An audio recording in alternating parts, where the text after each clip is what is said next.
Mr. Speaker, the attacks in Israel last weekend shocked the world. Over 1,400 people murdered, one by one, over 3,500 wounded, almost 200 taken hostage.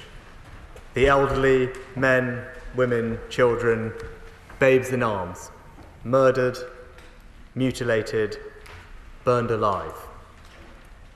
We should call it by its name. It was a pogrom. The murdered and the missing come from over 30 countries, including the United Kingdom. The terrible nature of these attacks means it is proving difficult to identify many of the deceased.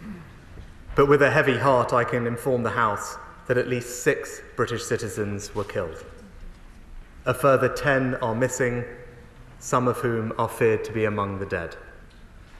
We are working with Israel to establish the facts as quickly as possible, and we are supporting the families who are suffering unimaginable pain.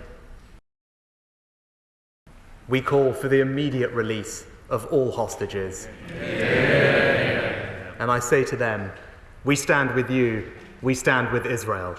Yeah. I also recognise that this is a moment of great anguish for British Muslim communities, who are also appalled by Hamas's actions but fearful of the response. We must listen to these concerns with the same attentiveness. Hamas is using innocent Palestinian people as human shields, with the tragic loss of more than 2,600 Palestinian lives, including many children. We mourn the loss of every innocent life, civilians of every faith, every nationality who have been killed. And so, let's say it plainly, we stand with British Muslim communities too.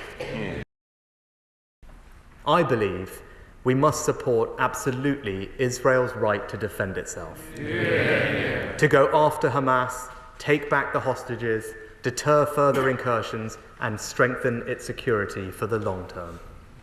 This must be done in line with international humanitarian law, but also recognizing that they face a vicious enemy that embeds itself behind civilians. As a friend, we will continue to call on Israel to take every possible precaution to avoid harming civilians. I repeat President Biden's words: as democracies, we are stronger and more secure when we act according to the rule of law. Humanity, law, decency, respect for human life. That's what sets us apart from the mindless violence of the terrorist. Yeah. As I said at Finchley United Synagogue last week, and at the Jewish school I visited this morning, we stand with you now and always. Yeah. This atrocity was an existential strike at the very idea of Israel as a safe homeland for the Jewish people. I understand why it has shaken you to your core, and I am sickened that anti-Semitic incidents have increased since the attack. We are doing everything that we can to protect you.